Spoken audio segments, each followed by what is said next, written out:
Hello everyone, Anant academy of mathematics में आप सभी का स्वागत है। आज हम करेंगे 11th class exercise 5.1 complex number यानी कि कॉम्प्लेक्स नंबर। पहले तो कॉम्प्लेक्स नंबर की कुछ बेसिक बातें हैं जो आपको समझनी है। ठीक है, सबसे पहले तो आयोटा जो है उसकी वैल्यू √-1 होती है और यहीं से अगर स्क्वेयरिंग बोथ साइड कर दूँ तो आयोटा स्क्वेयर की वैल्यू क्या आ जाएगी -1। फिर आयोटा क्यूब, उसे मैं लिख सकता हूँ आयोटा स्क्वेयर इंटू आयोटा, और आयोटा स्क्वेयर की वैल्यू में -1 होती है, इसलिए -1 into iota which is equal to minus iota, यानी कि आयोटा क्यूब की वैल्यू हो जाएगी माइनस आयोटा। आयोटा जो है वो इमेजनरी नंबर के आई से बना है, इसीलिए हम इसको आयोटा बोलते हैं और उसकी वैल्यू होती है √-1। फिर आयोटा 4, आयोटा 4 का मतलब है आयोटा स्क्वेयर का होल स्क्वेयर। आयोटा स्क्वेयर की वैल्यू -1, उसका स्क्वेयर करोगे तो +1। तो एक प्रकार से ये चार वैल्यू हमेशा याद रखना। आयोटा की वैल्यू √-1, आयोटा स्क्वेयर की value -1, iota cube is equal to minus iota, और आयोटा की पावर 4 इज इक्वल टू 1। ठीक है, तो इस हिसाब से आयोटा की पावर 4 की पावर में कितनी भी क्यों ना कर दूं, अगर वो 4 की टेबल में तो उसकी वैल्यू हमेशा +1 आएगी। ठीक है, अब स्टैंडर्ड फॉर्म क्या होती है किसी भी कॉम्प्लेक्स नंबर की? वो होती है z is equal to a plus iota b। जैसे कि मान लो 2 + 3 आयोटा या 5 + 4 आयोटा, इस तरह से। ठीक है, फिर इसके अंदर जो रियल वैल्यू होती है, रियल पार्ट, वो कहलाएगा a, और इमेजनरी पार्ट जो है वो कहलाएगा आपका b। यानी कि जो आयोटा का कोफिशिएंट है वो इमेजनरी पार्ट कहलाएगा और जो रियल पार्ट है वो a कहलाएगा। इसके बाद मान लो if x plus iota y equal to a plus iota b है, तो हमारे पास जो रियल पार्ट है वो रियल पार्ट के इक्वल होगा कंपेयरिंग करोगे तो, और आयोटा का कोफिशिएंट y है, उधर आयोटा का कोफिशिएंट b है, तो ये दोनों इक्वल होंगे, यानी कि रियल पार्ट के इक्वल, इमेजनरी पार्ट के इक्वल। ठीक है, उसके बाद आ जाता है आपके पास कॉन्जुगेट ऑफ z। जैसे कि मान लो z आपके पास a प्लस आयोटा b है, तो कॉन्जुगेट ऑफ z को हम डिनोट करेंगे z के ऊपर बार, और आयोटा से पहले का साइन चेंज हो जाता है। अगर a plus iota b z है तो a माइनस आयोटा b आपका कॉन्जुगेट ऑफ z कहलाएगा। अगर मान लो z आपके पास 2 + 3 आयोटा है तो z कॉन्जुगेट होगा आपके पास 2 - 3 आयोटा। आयोटा से पहले वाला जो साइन है वो चेंज हो जाएगा। और अगर मान लो z आपके पास 2 - 3 आयोटा है तो z कॉन्जुगेट हो जाएगा 2 + 3 आयोटा। ठीक है, इसके बाद आता है मॉडुलस। मॉडुलस ऑफ z, उसको इस साइन से डिनोट करते हैं, और इसका फॉर्मूला होता है a² + b² का √, यानी कि जो z है उसका रियल पार्ट का स्क्वायर प्लस इमेजनरी का स्क्वायर का √। कहीं पर भी आयोटा नहीं आएगा, कोई नेगेटिव नहीं आएगा। देखो, चाहे ये हो चाहे ये, मान लो z आपके पास दे दिया 5 - 4 आयोटा, तो कॉन्जुगेट ऑफ z हो जाएगा आपके पास 5 का स्क्वायर प्लस 4 का स्क्वायर √, यानी कि जो -4 है वो माइनस का स्क्वायर तो प्लस हो गया, और 4 का स्क्वायर। आयोटा का स्क्वायर मत लिखना क्योंकि वो मॉडुलस के अंदर नहीं होता है। ये 25 + 16 उसका √ सोल्व करके ये आ गया 41 उसका √। ठीक है, इसके बाद आता है multiplicative inverse.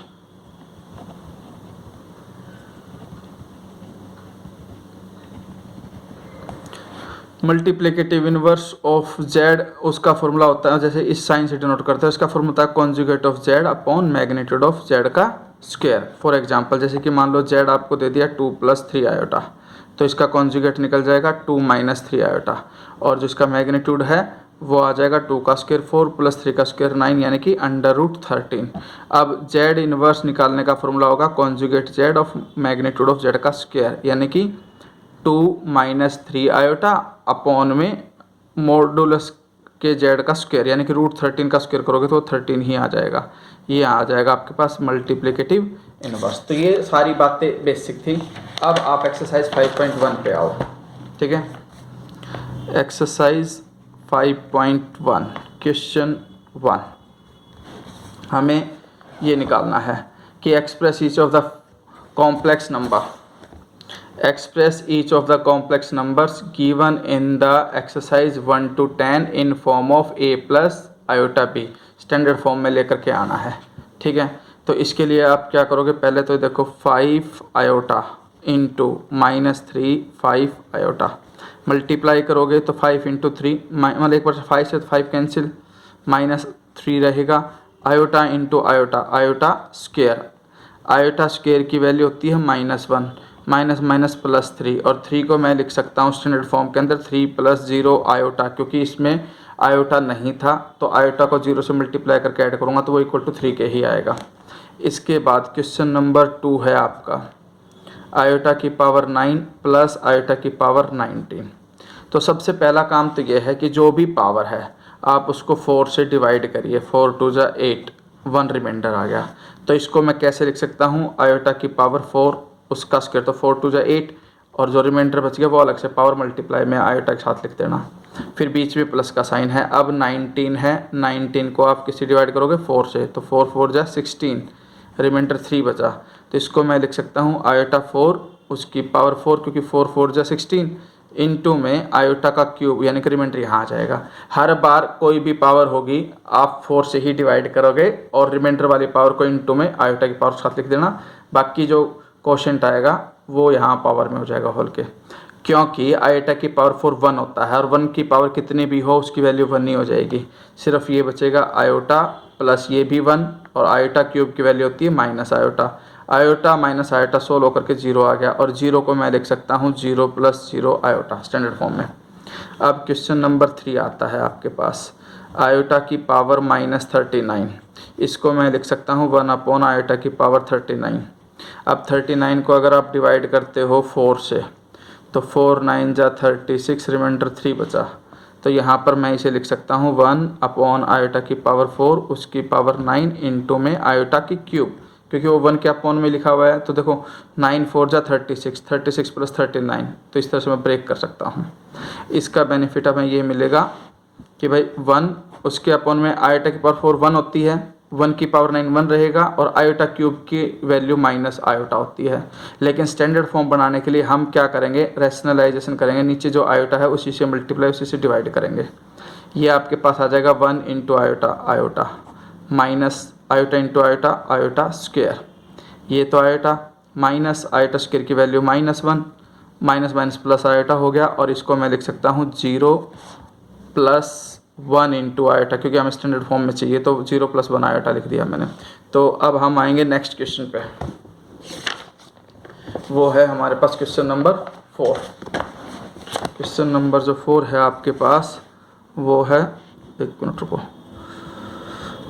3 into 7 plus iota 7 plus में आयोटा इंटू में 7 प्लस आयोटा 7, ठीक है। तो आपको सिर्फ इतना करना है, जैसे जनरल मल्टीप्लाई करते हो आयोटा को एक वेरिएबल x की तरह मान करके चलिए और सिंपल मल्टीप्लिकेशन करिए। 3 इंटू 7 21 प्लस 3 इंटू 7 21, लेकिन इसके साथ आयोटा है इसलिए आयोटा रहेगा। फिर आयोटा अंदर मल्टीप्लाई होगा तो आयोटा इंटू 7 7 आयोटा, और iota into iota iota square हो जाएगा, लेकिन 7 भी है तो 7 आयोटा स्क्वायर, ये तो हो गया 21 iota plus 7 iota 28 iota plus 7 iota square की वैल्यू -1, ये हो जाएगा 21 और माइनस का 7 14 प्लस 28 आयोटा, ये आपकी स्टैंडर्ड फॉर्म आ गई, ये आपका आंसर। क्वेश्चन नंबर जो 5 है आपका वो ये दे दिया इन्होंने 1 माइनस आयोटा माइनस में माइनस का 1 प्लस आयोटा 6, ठीक है, बीच में ये माइनस है तो हम ब्रैकेट ओपन करेंगे 1, ये माइनस आयोटा माइनस अंदर जाएगा तो +1, फिर माइनस अंदर जाएगा तो माइनस का आयोटा 6। इसको सोल्व करके लिखता हूँ 1 + 1 2 माइनस आयोटा -6 आयोटा माइनस का 7 आयोटा, ये स्टैंडर्ड फॉर्म आ गई, a प्लस आयोटा b की फॉर्म। इसके बाद आता है क्वेश्चन नंबर 6। क्वेश्चन नंबर 6 है आपके पास 1/5 प्लस आयोटा 2/5 माइनस का साइन 4 प्लस आयोटा 5/2, सिंप्लीफाई करो इसको, ये तो 1/5 प्लस आयोटा 2/5 माइनस का 4, और ये माइनस अंदर जाएगा माइनस का आयोटा 5/2। तो जो आयोटा वाली टर्म है वो दोनों एक साथ, विदाउट आयोटा वाली एक साथ, यानी कि 1/5 -4 और प्लस आयोटा कॉमन, ये 2/5 है और -5/2, इनको एलसीएम लेकर के सोल्व करो। ये तो 5 4 जा 20, 1 माइनस में 20 माइनस का 19/5, और प्लस आयोटा, ये देखो 2 2 जा 4 और माइनस में 25, क्योंकि एलसीएम लोगे तो 2 2 जा 4 हो जाएगा ये तो, और ये 5 5 जा 25, 4 माइनस 25 माइनस का 21 और अपॉन में 5 × 2 10, तो ये स्टैंडर्ड फॉर्म आ जाएगी। ठीक है, क्वेश्चन नंबर जो 7 है उसे देखिए, वो हमें दे रखा है 1/3 plus iota 7/3 bracket close plus 4 plus iota 1/3, ये भी ब्रैकेट में, फिर एक और क्लोज ब्रैकेट दे रखी है आपको, और माइनस में -4/3 प्लस आयोटा। तो आपको सिर्फ सिंपल ब्रैकेट सिंप्लीफाई करनी है। पहले तो इसको सोल्व करोगे, 1/3 रियल पार्ट है, ये भी रियल पार्ट है, प्लस 4 ये आयोटा के साथ है 7/3 और ये भी आयोटा के साथ है, तो प्लस में आयोटा 1/3 और माइनस अंदर जाएगा तो ये प्लस का 4/3 और माइनस आयोटा। अब इसका एलसीएम ले लो, 4 3 जा 12, 12 प्लस 1 13/3 प्लस इसका एलसीएम 3 आएगा, 7 आयोटा प्लस 1 आयोटा 8/3 आयोटा और प्लस में 4/3 और माइनस आयोटा। अब ये विदाउट आयोटा है, ये इन दोनों को एक साथ करोगे तो 13 + 4 17/3 और इन दोनों में एलसीएम ले लोगे 8/3 - 1 आयोटा कॉमन। ठीक है, यानी कि 17/3 प्लस यहाँ 3 जाएगा 8 - 3 5/3 आयोटा, स्टैंडर्ड फॉर्म आ गई। तो ये हो गया 7th क्वेश्चन। अब हम आते हैं क्वेश्चन नंबर 8th पर। जो 8th क्वेश्चन है आपका वो है 1 - आयोटा होल पावर 4, यानी कि 1 - आयोटा इसका स्क्वायर, फिर उसका भी स्क्वायर में लिख सकता हूँ क्योंकि 2 2 जा 4 पावर को मैंने ब्रेक किया है। अब a - b का होल स्क्वायर, a का स्क्वायर प्लस b का स्क्वायर -2 × a × b, यानी कि a - b के होल स्क्वायर में a की वैल्यू 1 b की वैल्यू आयोटा रख दी और इसका होल स्क्वायर आपके पास है ही। अब ये तो 1 आयोटा स्क्वायर की वैल्यू होती है -1 माइनस में 2 आयोटा, ये कैंसिल, माइनस का स्क्वायर तो प्लस 2 का स्क्वायर 4 और आयोटा स्क्वायर की वैल्यू होती है माइनस, तो ये -4 हो गया और -4 को मैं लिख सकता हूँ -4 + 0 आयोटा, क्योंकि स्टैंडर्ड फॉर्म पूछ रखी है। क्वेश्चन नंबर 9 वो है आपके पास 1/3 + 3 आयोटा होल क्यूब। तो a + b का होल क्यूब का फॉर्मूला लग जाएगा, यानी कि 1/3 का क्यूब प्लस 3 का cube 27 iota cube plus 3 × a का स्क्वायर प्लस 9 2 में मतलब 3a² b और प्लस में 3 × a × b का स्क्वायर। तो ये आइडेंटिटी लगी, यहाँ पे a है 1/3 और b है 3 आयोटा, यानी कि a³ + b³ plus 3a² b plus 3ab², बस a की जगह 1/3 और b की जगह 3 आयोटा। अब ये 1/3 का क्यूब का मतलब 1/27, ये 27 आयोटा क्यूब की वैल्यू होती है -1, फिर ये 3 × 3 9, 9 से पावर कैंसिल होकर के सिर्फ आयोटा बचेगा यहाँ पर, और इसमें 3 से 3 कैंसिल, 3 आयोटा स्क्वायर, यानी कि 3 का स्क्वायर 9 और आयोटा स्क्वायर की वैल्यू -1, तो ये -9 आ जाएगा। अब जिसमें आयोटा है उन दोनों को सोल्व कर दो और जिसमें आयोटा नहीं है उनको अलग से सोल्व कर दो। इस वाले केस में देखो आयोटा बचा था, इस वाले में आयोटा नहीं बचेगा, और इसमें भी ये आयोटा क्यूब जो है वो माइनस आयोटा था, तो ये बचेगा इसके साथ। अब ये 1/27 - 9 और माइनस का 27 प्लस का 1 माइनस का 26 आयोटा, इसका एलसीएम लेके सोल्व कर देना, आंसर आ जाएगा आपके पास। क्वेश्चन नंबर 10 भी इसी की कॉपी है बिल्कुल, बस उसमें एक बात का ध्यान रखना आप, जैसे कि -2 माइनस का 1/3 आयोटा का होल क्यूब है, तो a प्लस माइनस है ना, तो पहले मैं नेगेटिव का कॉमन ले लो, नेगेटिव का क्यूब बाहर आएगा तो नेगेटिव ही रह जाएगा, वो हो जाएगा 2 + 1/3 आयोटा होल क्यूब। अब a + आयोटा b का होल क्यूब का फॉर्मूला अप्लाई कर देना, आंसर आ जाएगा। अब इसके बाद जो क्वेश्चन नंबर 11 12 13 है वो सारे के सारे मल्टीप्लिकेटिव इनवर्स से रिलेटेड हैं। जैसे कि क्वेश्चन नंबर 11 आ रहा है आपके पास, उसमें यह है कि find multiplicative inverse of 4 - 3 iota. तो सबसे पहले तो इसका कॉन्जुगेट निकालोगे, conjugate of 4 - 3 iota, sign change होकर के 4 + 3 आयोटा आ जाएगा। फिर उसका निकालोगे मैग्नीट्यूड, मैग्नीट्यूड आ जाएगा 4 का स्क्वायर 16 और -3 का स्क्वायर प्लस 9 होल का अंडर रूट, यानी कि √25 विच इज इक्वल टू 5। अब जेड इनवर्स का फॉर्मूला लिखो, conjugate of Z upon magnitude of Z का स्क्वायर। कॉन्जुगेट ऑफ जेड तो आ गया 4 + 3 आयोटा, मैग्नीट्यूड ऑफ जेड जो है वो 5 लेकिन उसका स्क्वायर है तो ये आ जाएगा। अब सेपरेट सेपरेट डिवाइड कर दो, 4k/25 + 3k/25 आयोटा, क्योंकि 5 का स्क्वायर 25 होता है। क्वेश्चन नंबर जो 12 है वो हमें गिवन है z = √5 + 3 आयोटा। तो कॉन्जुगेट निकालने का मतलब है आयोटा से पहले का साइन चेंज, यानी कि √5 - 3 आयोटा। मैग्नीट्यूड ऑफ जेड का फॉर्मूला होता है a का स्क्वायर यानी कि √5 का स्क्वायर प्लस b का स्क्वायर यानी कि 3 का स्क्वायर। यह आ गया स्क्वायर कैंसिल होके 5 + 9 यानी कि 14, और इसका अंडर रूट होता है तो ये अंडर रूट में 14 आ जाएगा। अब जेड इनवर्स उसका formula Z conjugate upon magnitude of Z का स्क्वायर यानी कि √5 - 3 iota upon under root 14। Magnitude of Z की वैल्यू दी आ गई, इसका स्क्वायर, तो ये इससे कैंसिल। सेपरेट सेपरेट डिवाइड करोगे, अंडर रूट 5/14 - 3/14 आयोटा, ये आपका आंसर आ जाएगा। क्वेश्चन नंबर जो 13 है वो हमें दे रखा है माइनस आयोटा, जिसे मैं लिख सकता हूँ 0 + -1 × आयोटा, क्योंकि a + आयोटा b की फॉर्म होनी चाहिए। a 0 आ गया, b -1 आ गया। इसको मैं ऐसे भी लिख सकता हूँ 0 - आयोटा, ठीक है।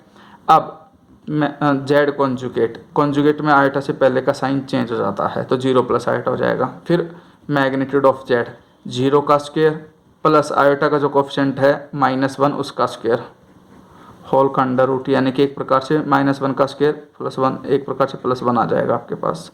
अब जेड इनवर्स का फॉर्मूला अप्लाई कर दो, conjugate of Z upon magnitude of Z का स्क्वायर। कॉन्जुगेट ऑफ जेड तो आया था 0 + iota upon magnitude of Z का स्क्वायर, यानी कि 1 का स्क्वायर, एक प्रकार से प्लस का ही आयोटा आ जाएगा, ठीक है। अब आपके पास इस एक्सरसाइज का लास्ट क्वेश्चन बचता है, क्वेश्चन नंबर 14, और वो 14 हमें ये दे रखा है 3 + √5 आयोटा इंटू में 3 - आयोटा √5 होल के अपॉन में √3 + √2 आयोटा -√3 - आयोटा √3। अब इसको सिंप्लीफाई करना है, express in the form of a + iota b। तो उसके लिए क्या करो, देखो a + iota b, a - iota b, a का स्क्वायर माइनस में आयोटा √5, यानी कि आइडेंटिटी होती है a + b into a - b, वो होता है a² - b²। तो a² हो गया, माइनस का साइन, आयोटा √5 b की वैल्यू होगी उसका स्क्वायर, ठीक है। ध्यान रखना हम यहाँ पे जनरल बेसिक प्रॉपर्टी लगा रहे हैं, इसीलिए हम आयोटा का कोएफिशिएंट ना लेंगे, आयोटा का साथ लेंगे। अब यहाँ पे ये प्लस का है, ये माइनस का, दोनों कैंसिल। ये √5 जो है, एक मिनट रुको, इसमें मैं कुछ मिस्टेक कर गया, एक्चुअली में नेगेटिव के बाद ब्रैकेट थी, ये मैं ब्रैकेट लगाना भूल गया। तो इसमें क्या है, नेक्स्ट स्टेप आपको करना पड़ेगा, √3 प्लस √2 आयोटा माइनस √3 और माइनस माइनस प्लस आयोटा √2। तो 3 का स्क्वायर तो 9 माइनस आयोटा स्क्वायर की वैल्यू -1 इसको प्लस कर देगा, और √5 का स्क्वायर 5 अपॉन √3 से √3 कैंसिल, क्योंकि ये प्लस का है वो माइनस का है, ये भी प्लस ये भी माइनस प्लस का ही है, तो 1 और 1 2, यानी कि ये आ जाएगा 2√2 आयोटा। 9 + 5 14 अपॉन 2√2 आयोटा, 2 से ये कैंसिल, 7 अपॉन √2 आयोटा, लेकिन स्टैंडर्ड फॉर्म अभी भी नहीं आई, इसलिए हम क्या करेंगे, √2 आयोटा से मल्टीप्लाई, √2 आयोटा से डिवाइड, रैशनलाइज द डिनोमिनेटर करेंगे, वो आ जाएगा 7 √2 आयोटा, और यहाँ पे √2 का स्क्वायर मतलब आयोटा सेम चीज़ है तो स्क्वायर हो जाएगा। ध्यान रखना रूट सिर्फ 2 के ऊपर है, आयोटा अलग है। 7 √2 आयोटा, √2 का स्क्वायर तो 2 into iota square, iota square की वैल्यू होती है आपके पास -1, तो ये माइनस का 2 आ जाएगा। इसको मैं लिख सकता हूँ 0 प्लस में -7/2 √2 iota, which is of form a + iota b या b आयोटा, ठीक है। ये स्टैंडर्ड फॉर्म आ जाएगी आपकी। तो इस तरह से आपकी 5.1 फिनिश हो गई है। इसी तरह से नेक्स्ट एपिसोड के अंदर मैं आपका जो 5.2 सोल्व कराऊंगा। मुझसे जुड़े रहने के लिए इस चैनल को सब्सक्राइब करें और ज़्यादा से ज़्यादा इसको शेयर करें। धन्यवाद।